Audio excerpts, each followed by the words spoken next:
এই সব আর কি দেখছো তোমরা? আমার মামার বাড়ির ইতিহাস শুনলে তোমাদের মাথা ঘুরিয়ে তোমরা অজ্ঞান হয়ে পড়ে যাবে। বলছো কি হে নীলিমা, তোমার মামার বাড়ির লোকেরা এত বড় লোক? বড় লোক মানে আমার দাদুর নিজের গোয়ালখানা তো এ প্রান্ত থেকে ও প্রান্ত দেখা যায় না। আর দুধের গাই গরু, তার সংখ্যা শুনলে তোমার মাথা ঘুরে যাবে। তাও মোটামুটি কতগুলো? নয় নয় করে তো 200 খানা হবে। বলো কি হে, তাহলে তো এতগুলো গরু পালনের জন্য তোমাদের ঘরে অনেক লোকজন রাখা থাকতো। সে তো বটেই। আমার মামার বাড়ির গ্রামের প্রায় অর্ধেক গ্রামবাসী আমার দাদুর ঘরে কাজ করত। নীলিমাদি, তুমি একটু মিথ্যে কথাটা বেশি বলছো। তোমার মামার বাড়ির লোকেরা মোটেই অতটা বড় লোক ছিল না। তোকে কে বললো? কে বললো তোকে? তুই কি আমার মামার বাড়ি দেখে এসেছিস? নিজের চোখে দেখিনি, কিন্তু শুনেছি। বেশি বড় বড় কথা বলিস না তো লতা। তোকে এই জন্য আমার একদম ভালো লাগে না। সব সময় শুধু মিথ্যা কথা বলিস। সত্যি কথা বলবার সাহস নেই নাকি? আমি সত্যি কথা বলছি বলেই তো তোমার গায়ে জ্বালা হচ্ছে। তোমার মামার বাড়ির লোকেরা যদি এতই বড় লোক হয়, তাহলে তুমি এই গরিব ঘরে বিয়ে করলে কেন? আমার ইচ্ছা, তাতে তোর কি আসে যায়? তুই এমন করছিস যেন তোর সংসার একেবারে বিরাট বিত্তমান। যা দেখি এখান থেকে। আমরা যেমন গল্প করছি করতে দে তো। আমাদের মাঝখানে আসবার তোর কোনো প্রয়োজন নেই। ঠিকই বলেছ, নিজের স্বামীকে সামলাগে যাও। লোকের বিষয়ে বেশি কথা বলতে হবে না। বাবারে, জীবনে কি করলাম! হাতে একটাও টাকা পয়সা নেই। নিজের ইচ্ছে মতো যে একটু আনন্দ করে বেড়াবো, সেইটাও উপায় নেই। কাজকর্ম করব কি? কাজ করতে ভালোই লাগে না, মনে হয় যেন সারাদিন বসে বসে ঘুমাই। কিন্তু এই সময় খিদে খিদে পাচ্ছে।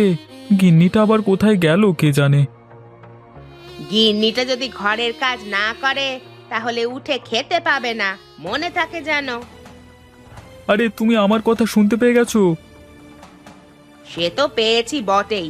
তুমি যদি সকাল থেকে উঠে আমার দোষ ধরতে শুরু করো, তাহলে তো আমার কানে তোমার কথা আসবেই। আমি তোমার দোষ কোথায় ধরলাম বলো দেখি? আমি তো বললাম খিদে পেয়েছে শুধু। তাই নাকি? তা খাওয়ার জন্য ঘরে যে বাজার করতে হয়, নুন মশলা এসব আনতে হয়, সেগুলো কি তোমাকে শিখিয়ে দিতে হবে? আরে, ট্যাঁক মেরে কথা বলবে না কিন্তু, বলে দিলাম। আমি সকালবেলায় উঠে তোমার কথা শুনতে চাই না। বেশি কথা বলো না। যদি আজকে তুমি 2 পয়সা ইনকাম করে ঘরে না আনবে, তাহলে তোমার আজকে খাওয়া বন্ধ।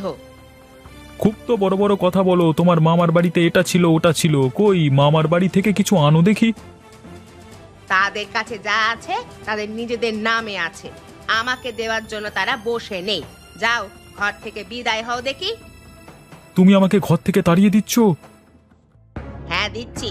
আগে 1 পয়সা রোজগার করে আনবে, তারপর তোমাকে বাড়িতে ঢুকতে দেব, তার আগে নয়। তুমি বললে বিশ্বাস করবে না ভাই। আমার মাসির বাড়িতে একটা ছেলে আছে।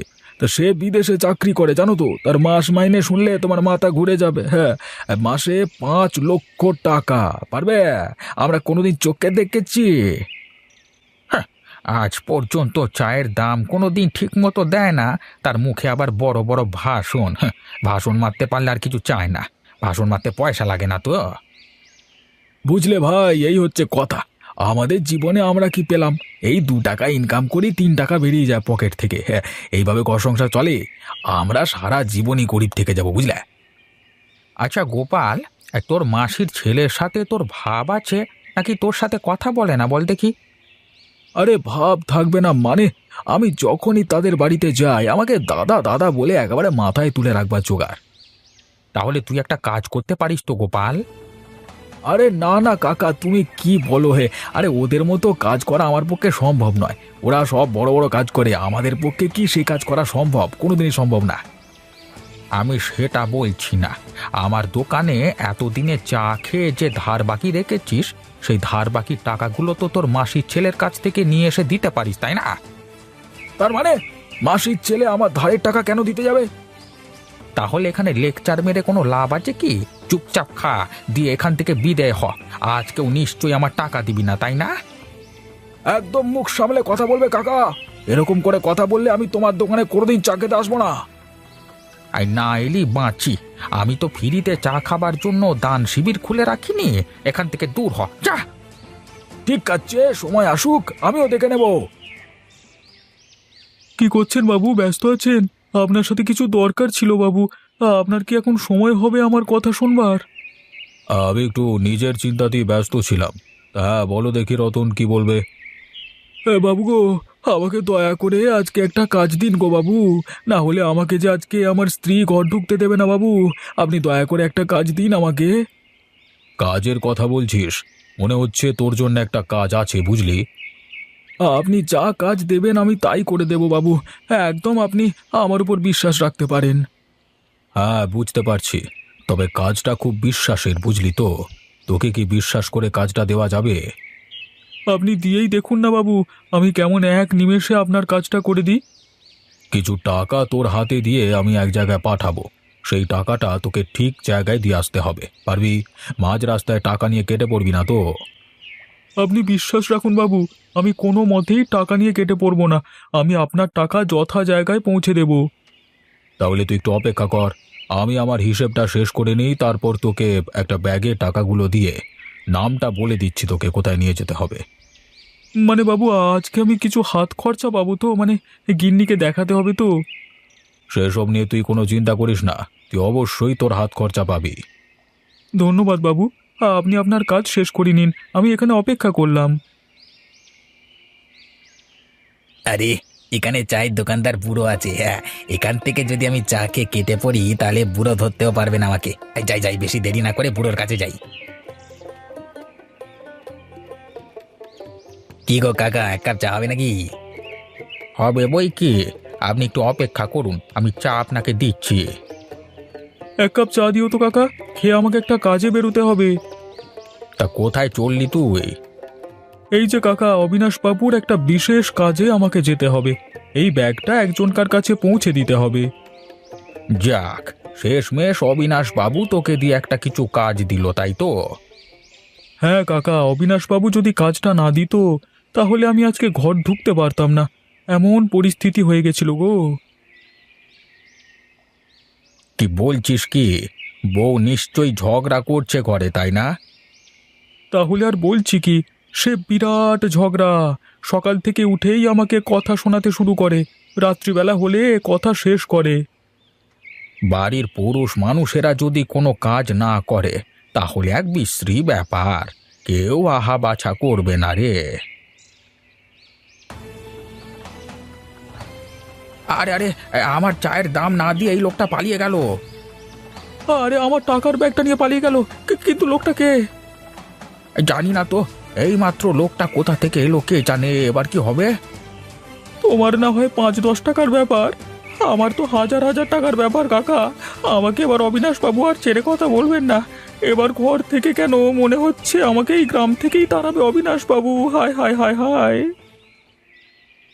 কই গিন্নি, তাড়াতাড়ি খেতে দাও দেখি, খিদে তো পেটটা একেবারে চুই চুই করছে। তা কখন খেতে দেবে আমাকে? দিচ্ছি, দাঁড়াও। একটাই তো হাত আমার নাকি? যদি ঘরের কাজে একটু সাহায্য করো তাহলে তো একটু ভালো হয়। ঘরের কাজ করা আমার দায়িত্ব নয়, তার জন্য তুমি আছো। বাইরেও তো তুমি তেমন কোনো কাজ করো না। সকালে উঠে হরিপদ কাকার কাছে চা খেয়ে তারপর ঘরে এসে বসে বসে জ্ঞান দাও। তুমি কি বললে? আমি জ্ঞান দিই? শোনো গিন্নি, আমার মাসির ছেলের বাড়িতে। এই যে শুরু করে দিলে, এটাই হচ্ছে তোমার জ্ঞান দেওয়া। তুমিও ওদের মতো হয়ে গেছো, জানো তো? ওই যেমন হরিপদ কাকা মাঝে মাঝে আমাকে বলে ওঠে, তুমিও দেখছি আজকাল সেরকমই বলতে শুরু করেছো। ভালো তো, সেরকম হয়ে যাওয়াই ভালো। অন্তত মুখের ওপর সত্যিটা তো বলতে পারবো। ওই জন্যই পাড়ার লোকেরা আমাকে বলে তোমার স্বামীকে সামলাও। আমি আর কি সামলাবো, আমার স্বামী মেয়েকে বসে আছে। ঠিক আছে, আমি চললাম তাহলে। তুমি তাহলে বসো, আমাকে খেতে দিতে হবে না। আমি আজকে সারাক্ষণ না খেয়ে থাকবো। এই শোনো, বেশি গরম দেখিও না। বাবু গো, এইদিকে যে ভীষণ বড় একটা সর্বনাশ হয়ে গেল বাবু। এবার আমাদের কি হবে বাবু? বিরাট এক সর্বনাশ হয়ে গেল। আরে কি হলো রতন, তুই এর মধ্যেই ফিরে চলে এলি যে, আর তুই কাঁদছিস কেন? বাবু, আমি হরিপদ কাকার দোকানে বসে চা খাচ্ছিলাম, এমন সময় একটা চোর এসে আমার পাশ থেকে টাকার ব্যাগটা চুরি করে নিয়ে চলে গেছে বাবু। এখন আমি কি করব? একটা কাজও কি তোদের দিয়ে ভালোভাবে হবে না? 20,000 টাকা ছিল ওই ব্যাগের মধ্যে, এখন সেই টাকাগুলোকে আমি কিভাবে ফিরে পাবো? আমাকে মাফ করে দেবেন বাবু, আমি জেনে শুনেই ভুল কাজ করিনি। না না না না, আমি ওসব দেখতে পারবো না। তোকে যেখান থেকেই হোক আমার টাকার ব্যাগটা জোগাড় করে এনে দিতে হবে, না হলে কিন্তু তোর খবর আছে বলে দিলাম তোকে। তোর বউ ঘর থেকে বার করেছে, আমি সারা জীবনের মতো এই গ্রাম থেকে বের করে দেবো হতভাগা। বাবু, আমি কি করব? আমার যে কোনো উপায় নেই বাবু। ওই লোকটা যে কোথায় থাকে আমি কিছুই জানি না। অনেকক্ষণ খুঁজছিলাম আমি, কিন্তু লোকটাকে কোথাও পেলাম না। চোখের নিমেষে যে কোথায় পালিয়ে গেল। তুই এখন আমার চোখের সামনে থেকে চলে যা। আমি তোকে একদিন সময় দিলাম, টাকাটা যেখান থেকে পারিস খুঁজে আন। আরে সাবাস, এই ব্যাগের ভেতরে দেখছি অনেক টাকা আছে। আমার ভাগ্য যে এতটা ভালো আমি কল্পনা করতে পারিনি। হ্যাঁ, এই টাকাগুলো নিয়ে আমি এখানে মোটামুটি মাস তিনেক জমিয়ে খাওয়া দাওয়া করতে পারবো, তারপর আবার অন্য কথা। মাস তিনেক নয়, হয়তো 1 মাস তুমি ভালো করে থাকতে পারবে, ভালো ভালো জিনিস খেতে পারবে। এই কে রে বাবা, কি চাই তোমার এখানে? কি কি চাই? চুরির টাকার ভাগ চাই। যে টাকা তুমি চুরি করে এনেছো তার অর্ধেক টাকা আমার চাই। আর যদি সেই টাকা আমাকে না দাও, তাহলে আমি তোমাকে ধরে আমাদের মোড়ল মশাইয়ের কাছে নিয়ে যাব। এই না না দাদা, এই কাজ করো না।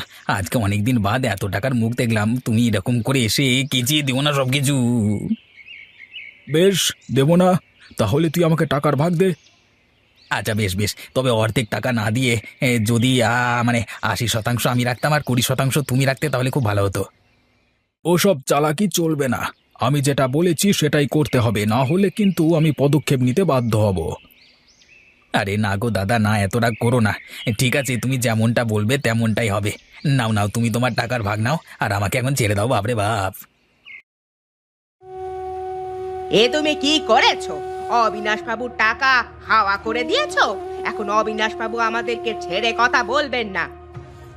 ইতিমধ্যে আমাকে বলে দিয়েছেন, যদি আমি টাকাটা জোগাড় করতে না পারি তাহলে আমাকে গ্রাম ছাড়া করবেন। ওগো, তুমি এটাই করতে বাকি রেখেছিলে নাকি গো? এইভাবে মানুষকে বিপদে ফেলতে তোমার খুব ভালো লাগে? আমাকে ক্ষমা করে দাও গিন্নি, আমি ইচ্ছে করে করতে চাইনি, কিন্তু কি করব বলো? এমন বিপদে পড়ে যাব আমি স্বপ্নেও কল্পনা করতে পারিনি। আর কল্পনা করতে হবেও না। তুমি কালকে সকালে বাড়ি থেকে দূর হয়ে যাবে। যতক্ষণ না বাবুর টাকা বাবুকে ফেরত দিতে পারছো, ততক্ষণ মুখ দেখাবে না এ বাড়িতে। এবারে কি তুমি আমাকে একটুও সাহায্য করবে না গিন্নি? তোমার কাছে অন্তত একটু সাহায্য আমি প্রত্যাশা করি। তুমি যতই সাহায্য চাও না কেন, আমি তোমাকে কোনো রকম ভাবে সাহায্য করতে পারবো না। নিজে যেটা ভুল করেছো, সেই ভুল তোমার নিজেকেই শোধরাতে হবে। এই বিপদের সময় আমাকে একা ফেলে দিলে গিন্নি, আমি কোথায় যাব বলো দেখি? সেইটা তো আমার একবারও জানার দরকার নেই। তুমি কিভাবে সেই চোরকে ধরে টাকাটা জোগাড় করে আনবে সেটা দেখা আমার কাজ নয়। আমাকে যদি এই গ্রাম থেকে অপমানিত হয়ে বের হতে হয়েছে, তখন তোমাকে আমি দেখাবো মজা। এবার বলো, সকালবেলায় খুব আমাকে জ্ঞান দিলে আমি নাকি বাতেল্লা দিয়ে বেড়াই। হ্যাঁ, দেখো আজকে তোমার জন্য কত টাকা এনেছি। কিন্তু এত টাকা তুমি কোথায় পেলে নিমেষের মধ্যে? এই তো অনেক টাকা। একদিনে কাজ করে কি এত টাকা পাওয়া যায়? কাজের মতো কাজ করলে নিশ্চয়ই পাওয়া যায়, সেটা তো তুমি নিজের চোখেই দেখতে পাচ্ছ।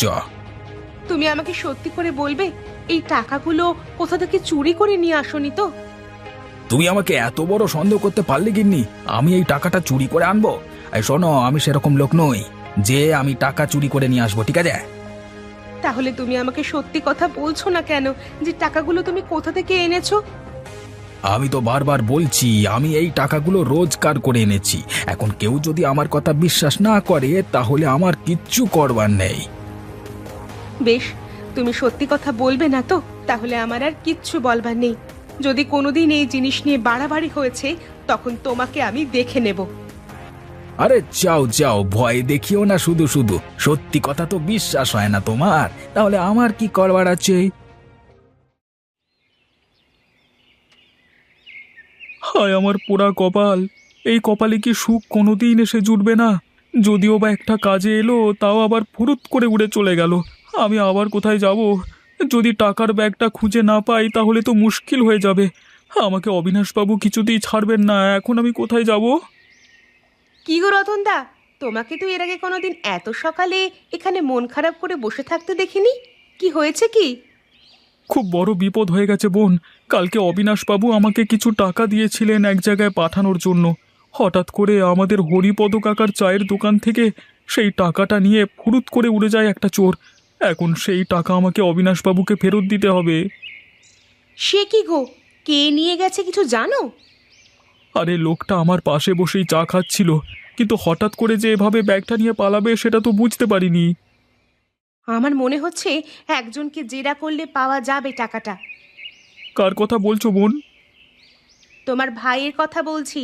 কালকে তোমার ভাইও হঠাৎ করে কোথা থেকে অনেকগুলো টাকা নিয়ে বাড়িতে গিয়েছিল। আমি জিজ্ঞাসা করলাম কোথা থেকে জোগাড় করেছো, কিন্তু কিছুতেই আমাকে বললো না। কি বলো গো বোন, আমাদের গোপাল? হ্যাঁ, চলো আমরা দুজনে মিলে তাকে একবার চেপে ধরি। আমার মনে হচ্ছে ওই টাকাটাই অবিনাশবাবুর হতে পারে। কিন্তু তাকে এখন কোথায় পাবো বোন? সে হরিপদ কাকার চায়ের দোকানে চা খেতে বেরিয়েছে। চলো সেখানে যাওয়া যাক। আবার কি জন্য এখানে এসেছিস? এই তো বললি টাকা না দিতে পারলে চা খেতে আসবো না, তাহলে আবার কি জন্য এখানে এসেছিস? আজকে আমি টাকা দিতে পারবো তাই এসেছি। বেশি কথা না বলে তাড়াতাড়ি এক কাপ চা দাও আমাকে। চা পরে খাবে। এখন রতন দাদা কি প্রশ্ন করবে সে প্রশ্নের ঠিকঠাক উত্তর দাও তো দেখি। কি ব্যাপার? কি প্রশ্ন রতনদা? কালকে ওই টাকা চোরটার সাথে তোমার কোথায় দেখা হয়েছিল? তার মানে তুই কি বলতে চাইছিস? টাকা চোরটার সাথে দেখা হয়েছিল মানে? আমি কিন্তু সব জানি গোপাল, আমাকে মিথ্যে কথা বলবি না। আমি এটাও জানি তুই ওই টাকা চোরটার কাছ থেকে টাকা নিয়ে ঘরে গিয়েছিলিস। ভালো কথা বলছি, টাকাটা দিয়ে দে, ওটা অবিনাশবাবুর। ছি ছি ছি ছি গোপাল, তুই শেষ পর্যন্ত টাকা চুরি করা শুরু করে দিলি। আমি চুরি করিনি। ওই চোরটা গাছতলায় বসে টাকা গুনছিল, তখন আমি চলে যাই সেখানে। তাই তার কাছ থেকে আমি অর্ধেক টাকা নিয়ে আসি। তুই আমাকে এক্ষুনি বল সেই চোরটার বাড়ি কোথায়। আমরা সেখান থেকে টাকাটা নিয়ে আসবো। ওই টাকাটা খুব দরকারি অবিনাশবাবুর। গোপাল, ভালোই ভালোই কথাটা বলে দে, না হলে কিন্তু এই বদনাম সারা জীবন থাকবে। সয়ে বেড়াতে পারবি তো?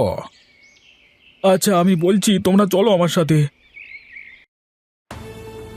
আরাম আরাম, জীবন মানি হলো আরাম। হ্যাঁ, আরাম করে জীবন কাটাতে হবে, না হলে সারা জীবন কষ্ট করতে হবে। তাড়াতাড়ি একবার বেরিয়ে আয় নগেন। আমি গোপাল, তোর সাথে দরকার ছিল। এই সেই চোর। বাবু, আপনি একে ছাড়বেন না। এই আমার টাকার ব্যাগটা নিয়ে কেটে পড়েছিল। ওরে বাবারে গোপাল, তুই আমাকে ফাঁসিয়ে দিলি। আমি তোর কাছ থেকে এটা কোনোদিন আশা করিনি রে গোপাল। সে তো আশা করবি না বটে। লোকের কাছ থেকে টাকা চুরি করে নিয়ে আরাম আয়েশ করে থাকা হচ্ছে, তাই না? তোকে আমি দেখাচ্ছি মজা। বাবু, এবারের মতো ছেড়ে দিন। আমি আপনার সব টাকা ফিরিয়ে দিচ্ছি। আর দয়া করে কিছু বলবেন না। আমি আর কোনো দিন এ ভুল কাজ করব না। আমার চায়ের দামটাও তার সাথে চাই। কালকে ফ্রিতে চা খেয়ে চলে এসেছিলিস, সেই দাম যদি না দিস তাহলে তোর গায়ে গরম জল ঢালবো আমি। আমি সেটাও তোমাকে দিয়ে দিচ্ছি দাদু। তুই তোর বাপকে দাদু বলিস শালা?